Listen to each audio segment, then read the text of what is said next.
There's a drive way back. It might be. It could be. It is. Holy cow. Welcome to another broadcast of Bricks Behind the Ivy.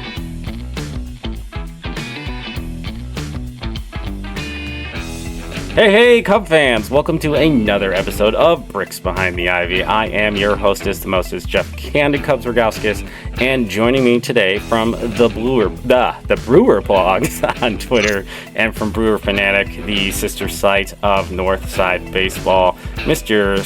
two-time guest, I think our second-time guest on Bricks Behind the Ivy history, Mr. Jake McKibbin, all the way from Ireland. Jake, how are you doing? Hey Jeff, I'm not doing too bad. Bit of sport this weekend, and just nice to be outside before the cold, miserly rain sort of kicks in. And of course, always nice to talk baseball in what is a pretty starved of baseball sort of atmosphere at the moment. So thank you for having me. Yeah, we have the Premier 12, I guess, if people are watching that, which I've been tuning in from time to time to see Matt Shaw. Meanwhile, Matt Shaw drives one to left field. Reyes back at the track, looking up. Goodbye, he's done it again. Matt Shaw can't be stopped. This game is tied at 1. Well, from the looks of what we've seen from Matt Shaw on these 3 games, practically we can make the argument Matt Shaw won, Venezuela won, because it's been a one-man show on offense. 8 RBI. Just because I need something to dream on as the Cubs continue to destroy my hopes on whether or not they're going to bid on top-end free agents that they clearly need. But I've been getting my baseball fix there, and of course, there's always baseball if you have MLB The Show, which is another thing that I like to dive into from time to time. Yeah, of course. Sorry, go on ahead. Yeah, since you've been here, there's obviously been a lot of changes. Like, we have our second rebrand since the original brand in the episode you were on, and we've obviously had to change a camera angle as I've set up a more permanent spot in the Candid Cub Cave, so you get like a fun new angle of all of the random toys I have down here. And we're approaching 3,000 downloads digitally. We've just surpassed 600 subscribers on YouTube. We've launched a Patreon, which I hope folks join today to get this episode 2 days early and some fun Bricks Behind the Ivy themed memorabilia each quarter.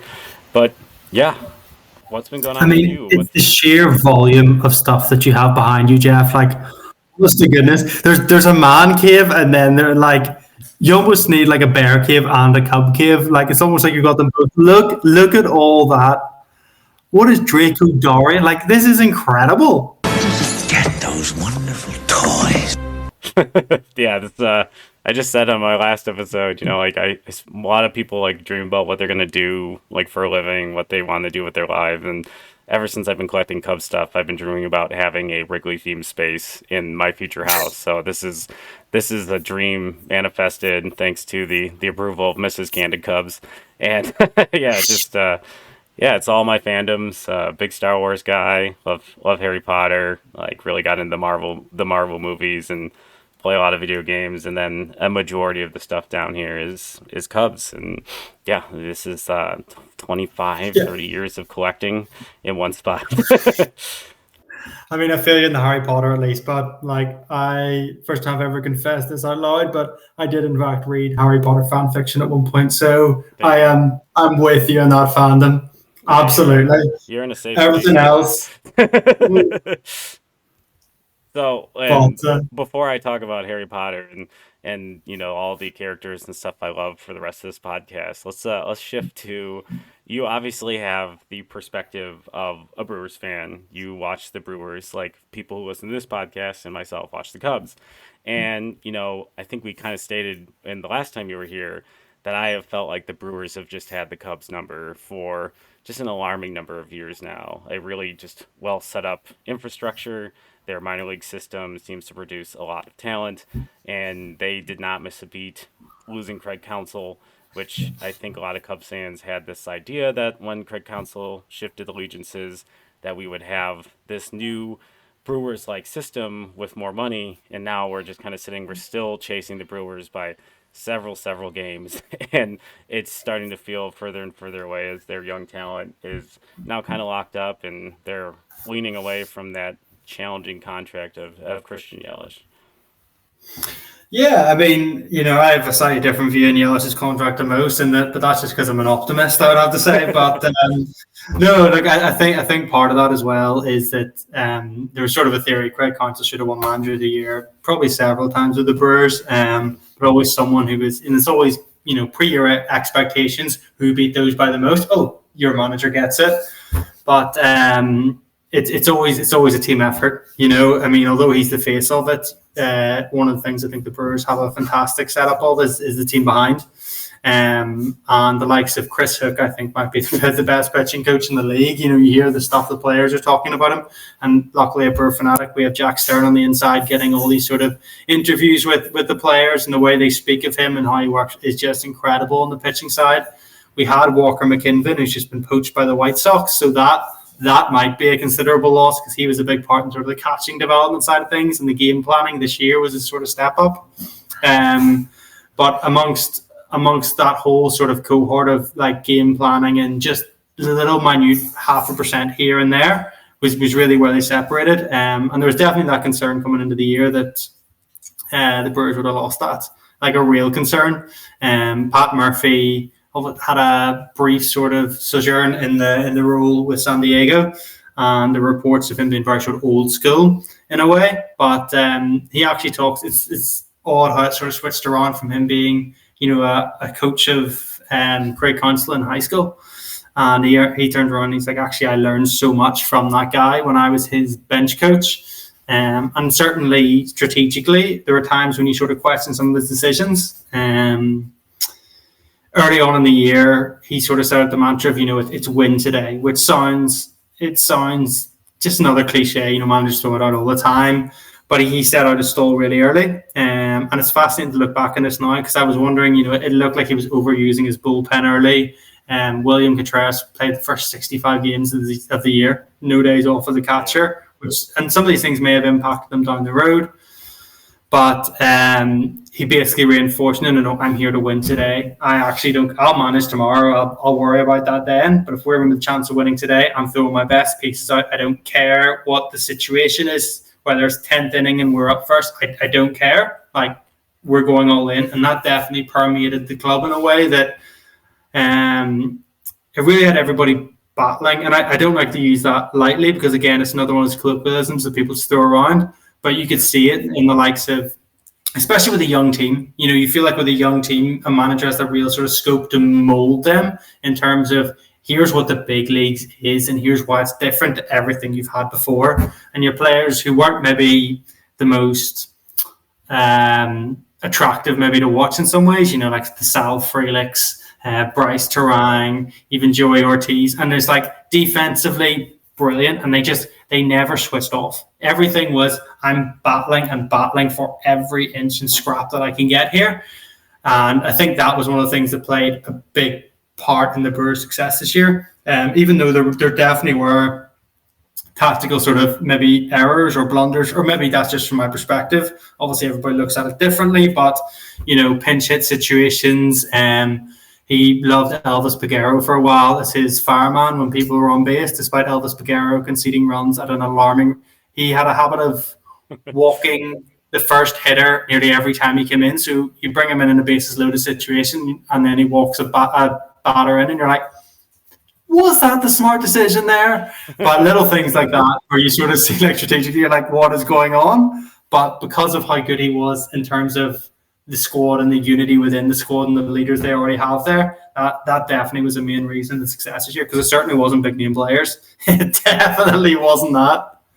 Yeah, I think the Brewers do a lot with a little, and they've done that for a number of years here. And, obviously like swinging the fence for Christian Yelich when they got him, like those opportunities when they present themselves, like they have to strike strategically. Like they play that fringe game a little bit, like really well. And I think that was something, and I kind of want to get your opinion before. I guess we'll talk about when we talk about Craig Counsell. Let's focus on Pat Murphy, Manager of the Year, which I felt there was an intense irony that in his first year as manager, he won that award, while Craig Counsell, who did so well with that club, like came in second, like almost every year. He was a manager in Milwaukee, and like he goes to the Cubs and they finally give it to Pat Murphy. And but yeah, I think, two things that really stuck out about the Brewers to me was they had a lot of team speed and very solid defense, and I think that their speed created more runs than because they had, I think, the highest hit rate on ground balls in baseball because they were able to run out a lot of base hits. And they also had an extremely good outfield once, Jackson Chourio got settled and got some good, range from those players. And you got the Platinum Glove Award winner in Bryce Trang, who, just is an absolute defensive stud. And, I think there's some Cub fans who would argue that Nico shouldn't deserve to lose his Gold Glove there. But, I mean, Bryce Trang is such a fun defensive player to watch. Every time the Cubs would play the Brewers, I think there were felt like 4 or 5 hits a series that guy took away just because of his able to move laterally as well as he does. But yeah, I think it's a good moment to shift to Craig Counsell and the Cubs and the perspective of what you saw. Obviously, the Brewers destroyed the Cubs. They're not even in the same stratosphere in the division this year. And I think going into this season, we had really anticipated the division to potentially be close because we felt that all of the teams were doing different things, but no one chose to do anything super well. They all had solid off seasons. They all had clear situations where they could have taken a different path to really solidify the roster, and none of them did.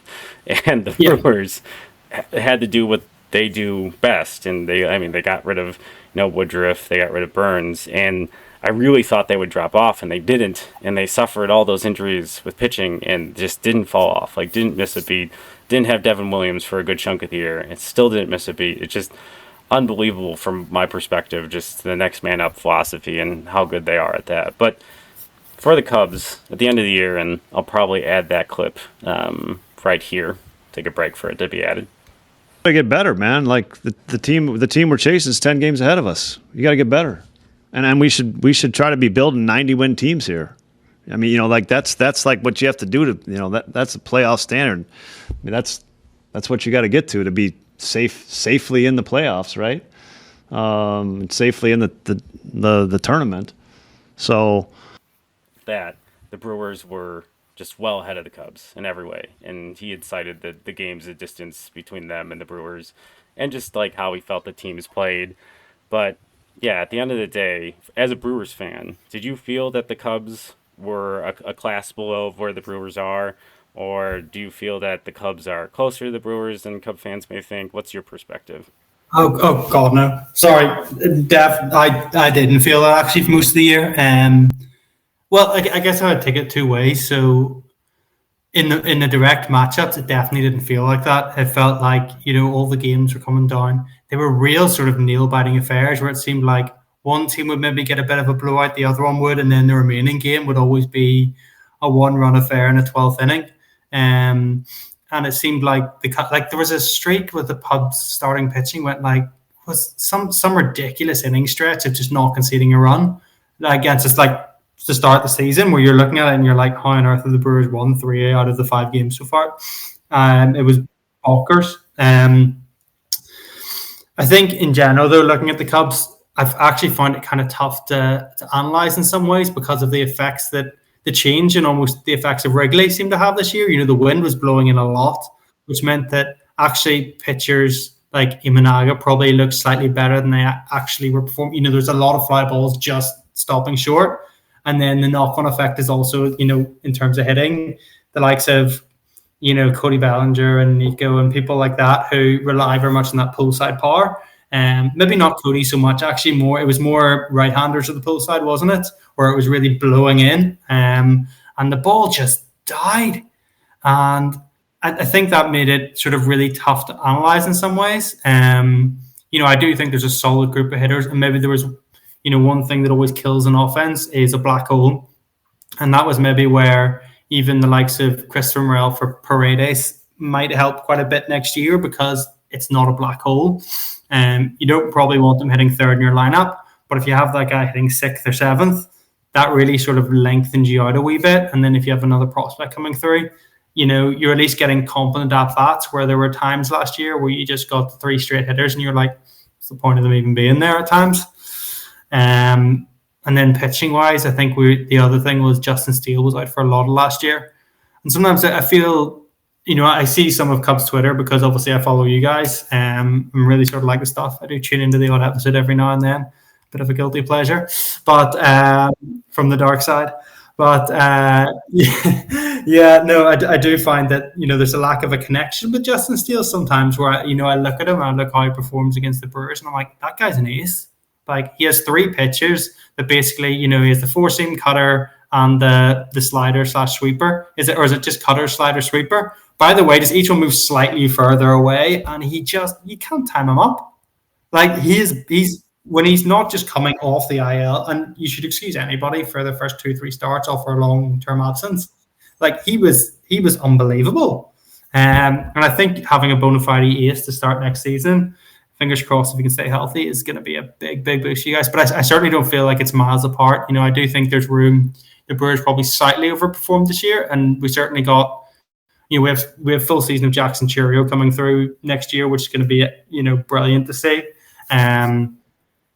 But yeah, I think he had a 900 OPS in the last 4 seasons, but it only ended up just below 800 because he was like sub 550 for the first 2 months. Or a bit like Pete Crow Armstrong for you guys, absolutely sucked for a while, and then all of a sudden it just clicks a wee bit.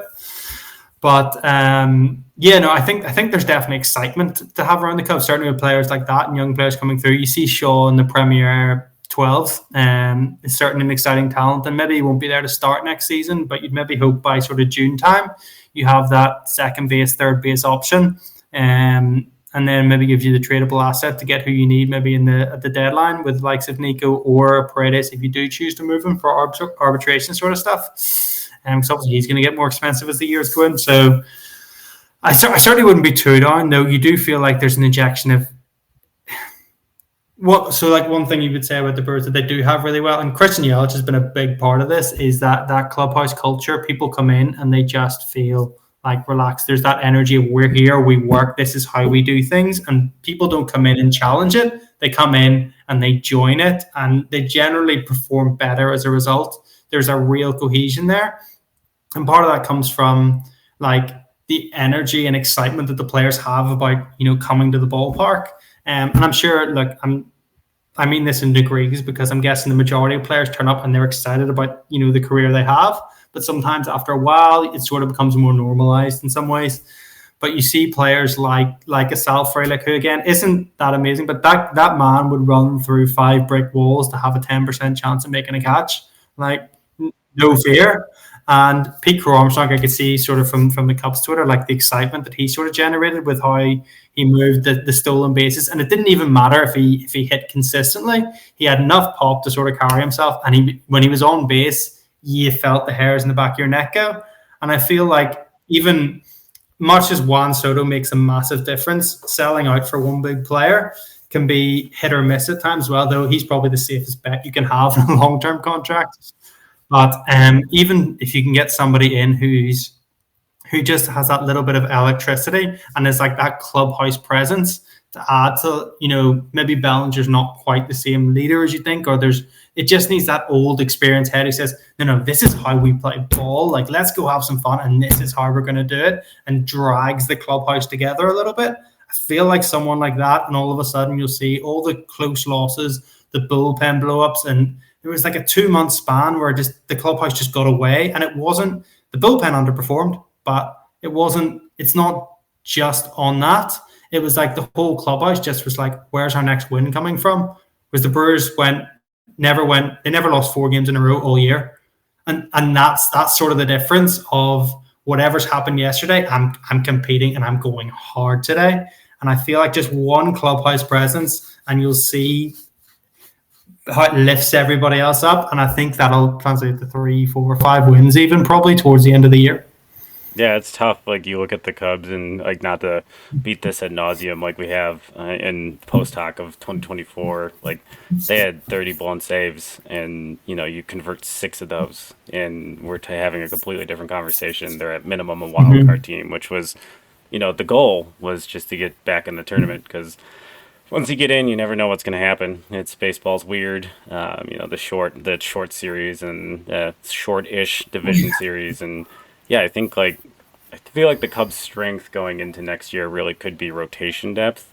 I think that we've entered a weird era of obviously starters, openers, and heavy bullpen play, and that works, I think, to a certain point in the playoffs. But at some point, I think if you're it does bug me in a World Series game when I see an opener, because I just don't think that's how we were designed to watch the game.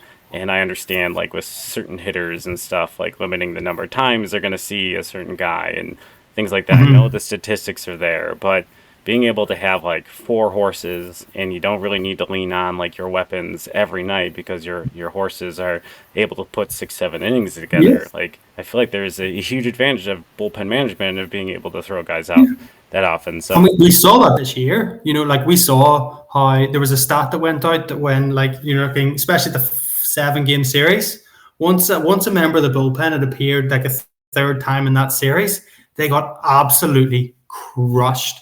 Whereas you saw that was the Mets did not have a good rotation, but yet somehow they managed to have them going deep into games, and that was a main reason for them actually going as far as they did. Tariq Skubal was brilliant for the Tigers, and they obviously used an opener a fair bit, but they still got more depth once the starter came in than you expected. Whereas you saw Devin Williams and Emmanuel Clase getting absolutely pounded, and you're hang on. These guys don't give up home runs at any point. What is going on here? So, no, I think you're right. I actually think that maybe the game, that's one of those things where the game might actually turn in the playoffs, where it's advantageous to have those starters going deep, once facing an order 3 times and having the stuff to do it, rather than being a 2-pitch pitcher and facing a lineup 3 times in 3 days. I don't think that's going to end well for people. It's a controversial opinion anymore, but the Chicago Cubs won the 2016 World Series because the Indians were 1 starter short, and they deployed that bullpen far too often. And they had reason to do so because they went up 3-1. But then, as you said, the Cubs saw Corey Kluber for a 3rd time in Game 7, and he went from the first game he struck out 9. The next time he pitched, I believe he struck out 5. In his last start, he struck out no one because they had adjusted to his game planning. And then they saw all of that. Brian Shaw, I can't think of their closer's name right now. It was Andrew Miller, was deployed for multiple innings. But at that point, they had seen them every win that Cleveland had gotten. And if they had one more starter and had deployed those guys, maybe 1 appearance less, the Cubs lose that World Series. I'm 100% certain of that. But Trevor Bauer got his fingers cut up by a drone, and they had a bunch of rotation injuries. Oh no! Yeah, exactly. Trevor Bauer, just a gentleman. We're all really sad. Not. But yeah, just if they had one more pitcher, if they started one more guy, got a little bit of length out of him, that alters the history, and we're still talking about the number of years since the Cubs won the World Series. But thankfully, I have a bunch of World Series memorabilia down here, and they didn't have another guy to throw out there. But yeah, I think folks are probably pretty tired at times of how often I bring up Juan Soto and you bring up Juan Soto. But if you're a little tired, why not get some Yaggy Road Roasting Company coffee? They were started by 3 college friends of Valparaiso University. Yaggy Road Roasting Company is a specialty boutique coffee roaster centered on ethically sourcing and meticulously roasting some of the most special coffees in the world. A lot of life's most special moments happen over coffee, which is why Yaggy Road ensures that the coffee in your mug is as special as the moment you are experiencing. Use the link in this podcast to order yours today. And with that sloppy ad transition, let's talk differences that you might have noticed with Pat Murphy versus Craig Counsell. And I've got some stats that I looked at to see Craig Counsell Chicago versus Craig Counsell Milwaukee, and see if there was anything different, anything sizably different in his behavior versus what he was doing historically. And some of them to me make sense based on how the offense performed, because we're talking 1 year data versus 9 years of data in Milwaukee.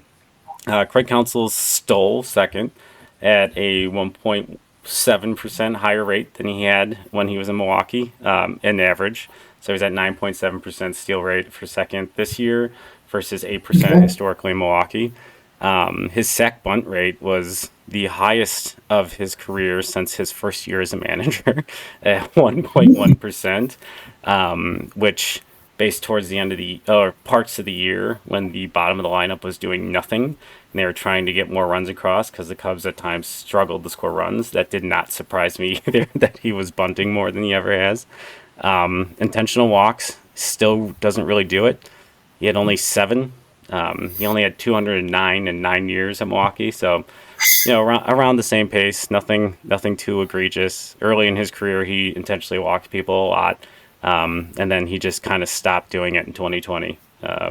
Obviously, shortened season, he only did it once, but he only got the double digits once in intentional walks since 2020. So that's super interesting. And yeah, substitutions per game. This also did not surprise me. He substituted players way more often in Milwaukee, and I think that I know there's a lot of discussion this offseason about how the Cubs use their bench, and meaning they didn't. They had like Patrick Wisdom, at times they had Nick Madrigal, they had Mike Tauchman, like guys were either playing every day or they were sitting and warming that bench. And I feel like that there needs to be, I know the Cubs are a bigger market club, and I'm going to put that in quotations depending on how they're behaving, but they have a lot of players on that team that seem to require or expect to play every day.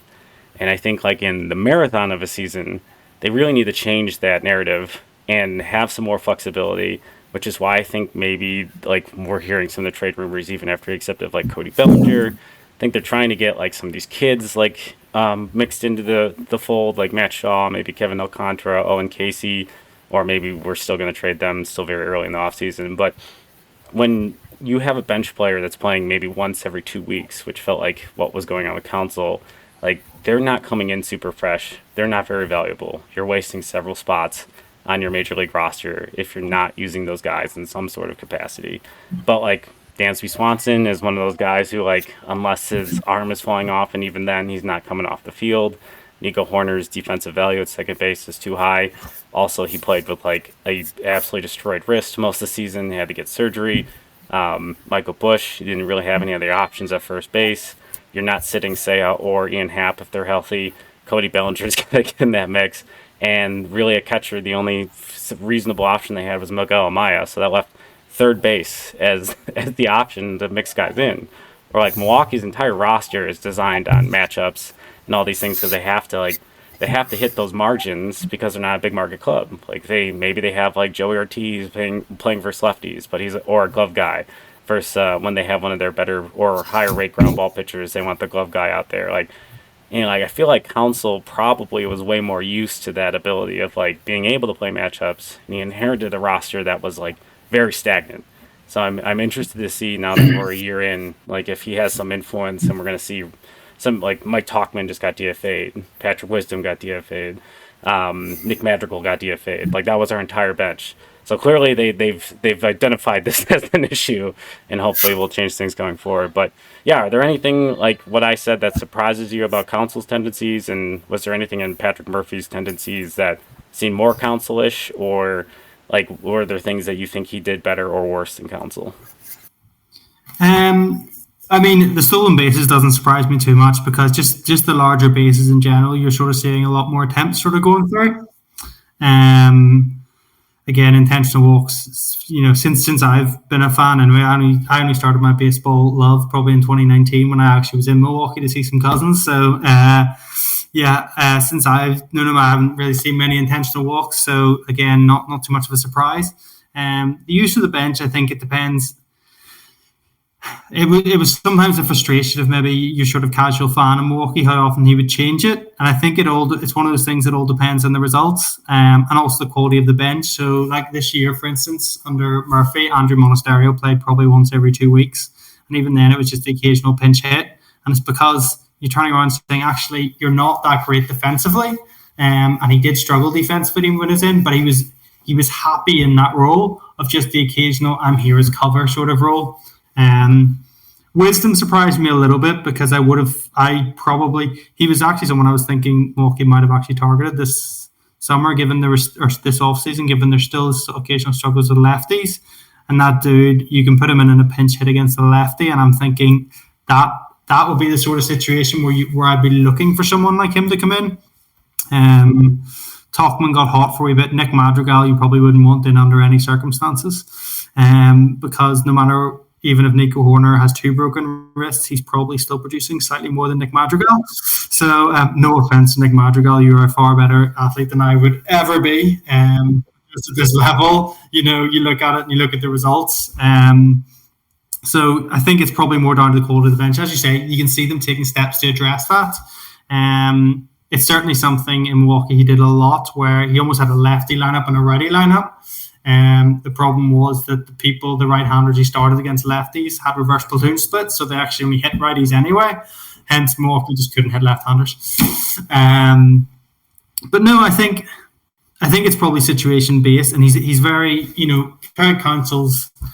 It's interesting how the way he comes across in the media, for instance, is very dour, and you look at him and you hear him speak, and you're probably couldn't be less motivated listening to him if you actually tried. But you hear players speak about him, and because he used to be a player, they feel he's very good at translating the fact that he's on their side. The likes of Colton Wong and Brandon Woodruff and multiple other people have said about how they would honestly run through walls for that guy. How he, even in the COVID season, he said, look, baseball is important, but your family comes first. I'm putting in this protocol, that protocol. I want you to stay safe. Woodruff his wife was pregnant at the time, obviously a bit of a concern given the lack of knowledge we had about COVID at the time. So there were things like that were real worries, and the way he dealt with that and dealt with the clubhouse, he's absolutely brilliant at that. And then he's very in tune as to when to make decisions. Even in hindsight, Jesse Winker was brought in a playoff situation, which fond memories of him in the playoffs this year and last, to be honest, at this point. But so Counsell was criticised heavily for it, but you could also see that his bat speed was back, and you could see why he was put in and the logic behind putting someone with a high on base when you have a 2-run deficit. Do you know what I mean? So there was always logic trailing. You could understand why he was making decisions, and I think certainly the bench, being the quality that it was, played a pretty big impact on that. And you'd be interesting going forward. Obviously catcher was a big black hole for you guys last year. And you need 2 catchers. Like you can't go without it. You need someone else in there every now and then. And it would be a market. I don't think that there's no big catchers in the free agent market this year, are there? It's some rumors of some trade. I know the Cubs, like some fans, had tied them potentially, if we were chasing Max Fried, into Travis d'Arnaud, who obviously has already signed with the Angels. And then, there's still Carson Kelly out there, which is another Cub target based on his solid reputation of receiving skills. It's very interesting just following his career. At one point, he was the heir apparent to Yadier Molina, and obviously he was traded out of St. Louis. And he's had a decent career, but being the heir to Yadier Molina is a little bit harder to do than I think they anticipated as when they tried to bring Wilson Contreras on board in St. Louis. I think it's interesting just looking at 23 versus 24 for the Brewers. I know that when we had talked earlier in the year, you had said that you felt they were going to slug a little bit better than they had in the past, and that was going to be a big key to how good their offense was, because they brought in some guys to hit the ball, which is obviously half of the game. And they hit more home runs this year. Their slugging percentage as a team was up about 20 points, and that's a pretty big jump. OPS was up 25 points. Like they really took a step, and they had a lot of young guys in there and missed Counsell, or not Counsell, sorry, Yelich for an extended period of time. Like that's and the thing that's really interesting is like their walk rate and their strikeout rate are nearly identical in the 2 seasons. So like it's interesting to me. I just feel like the Brewers put the ball in play a lot. They don't they strike out at a decent clip, but not anything egregious. But I feel like when we play the Brewers, It's like constant on base, constant speed. I think there are two teams in the Central that I think I fear when men get on base, and it's the Brewers and the Reds. They both play to a rate of speed in the game that requires better catching. And I really was concerned as the year went on, even like when the Cubs theoretically had a chance of getting into the playoffs. Miguel Amaya's receiving skills are fine. His pop time's not great. He doesn't control the running game very well. I know he's kind of recently off of Tommy John for that arm.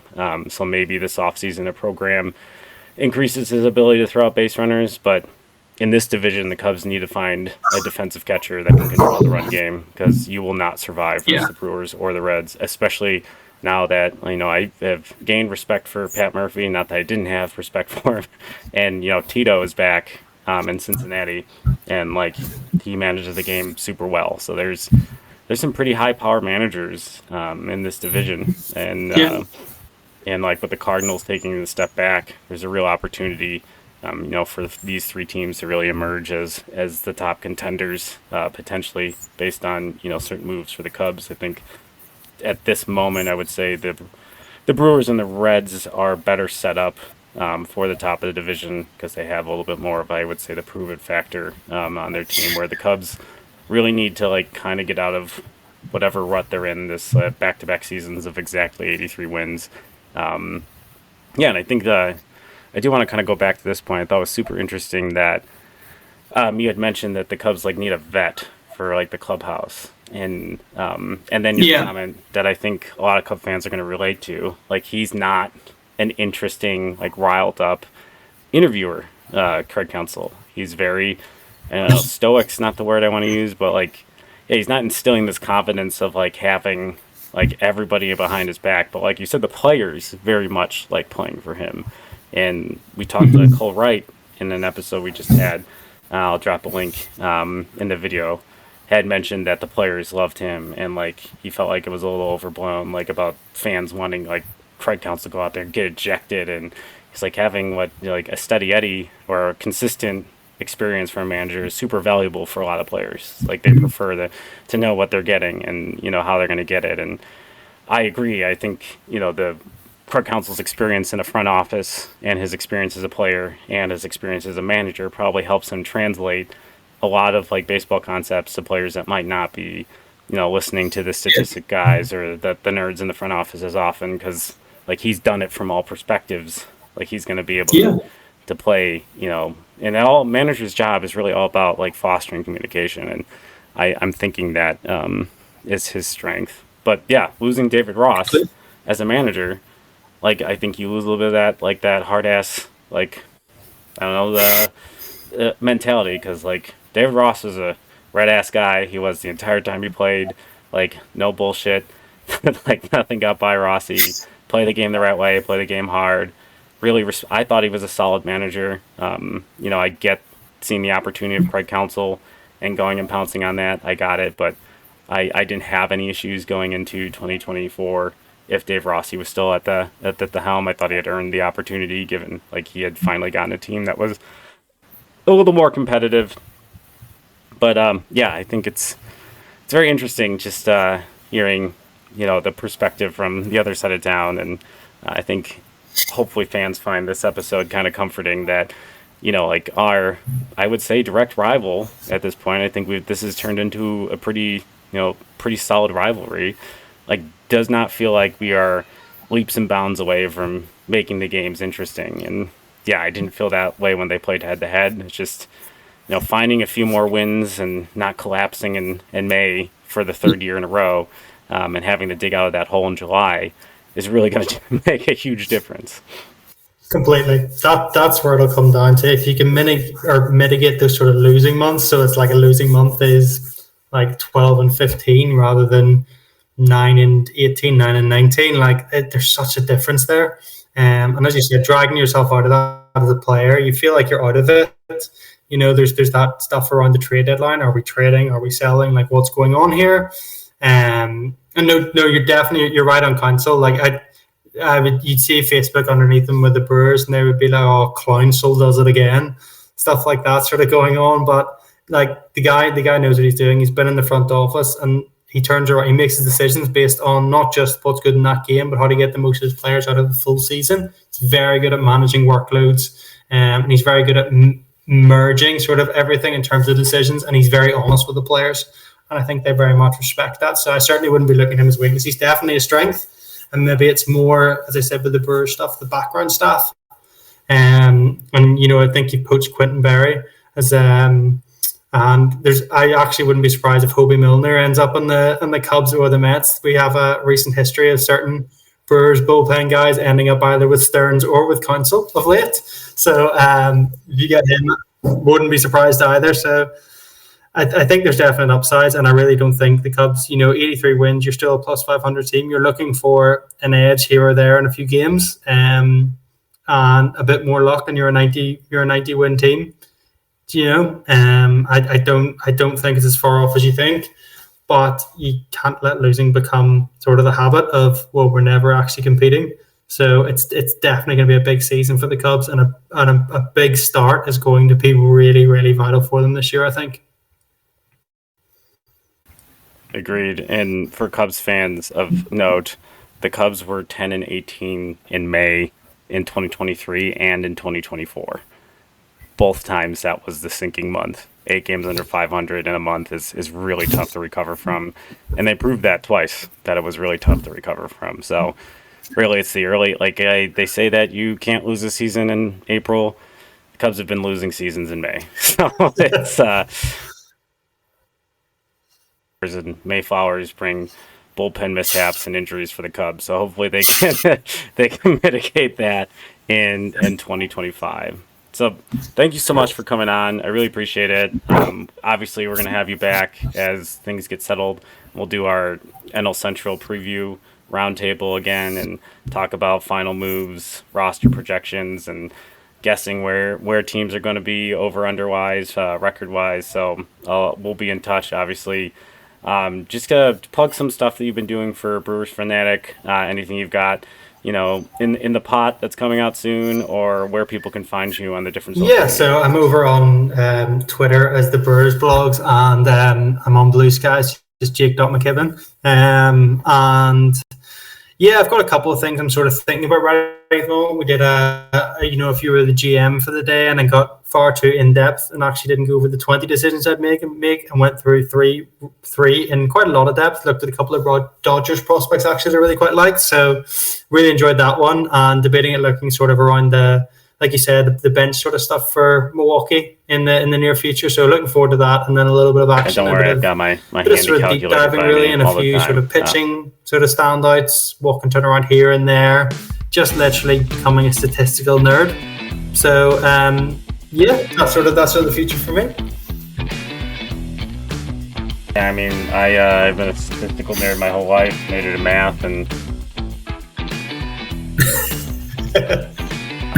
these classes are not for show. They are legitimate nerdery. So I appreciate that. And once again, thank you so much.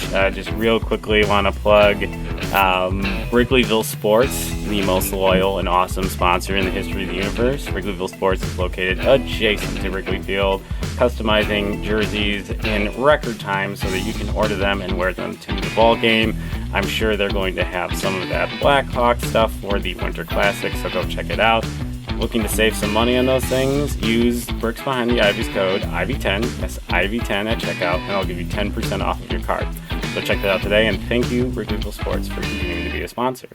And if you are looking to support Bricks Behind the Ivy, make sure you come on to Patreon. Yes, Patreon is our new way of trying to generate additional revenue for ads and such so that we can build the best Cubs community for Cub fans by Cub fans, which is our tagline for Bricks Behind the Ivy. And I just want to give a shout out to some of our current paid members. As promised, we have Mike Waller of the Cubs PS Plus podcast. We have Sun Ranto, Mr. Danny Rocket from the Sun Ranto Show, great Cubs program, and Mr. Matt Bowman, who is also in Europe. He is from the UK, and he found Bricks Behind the Ivy as a UK Cubs fan. So we have worldwide reach over here at Bricks Behind the Ivy. Thank you so much for your support. join today and experience some of the additional perks of being a member, including all the way up to in our top tier, which is referred to as the Ivy League. Yes, I know, sounds very fancy. $10 a month. Each quarter, you will get a t-shirt, polo shirt, or sweatshirt that is either special themed or from our merchandise store, and a coffee mug or cup to commemorate your status as an Ivy League member. Membership starts as $1, and it gets you access to private chat groups, episodes 2 days early on YouTube and on podcast platforms, and you get to talk to me directly. So content ideas, all those things, and you get this lovely shout out. So join that today. Thank you so much, Mr. Brewer Blogs himself, Jake McKibbin, for coming on. Until next time, thank you for listening to Bricks Behind the Ivy, and go Cubs.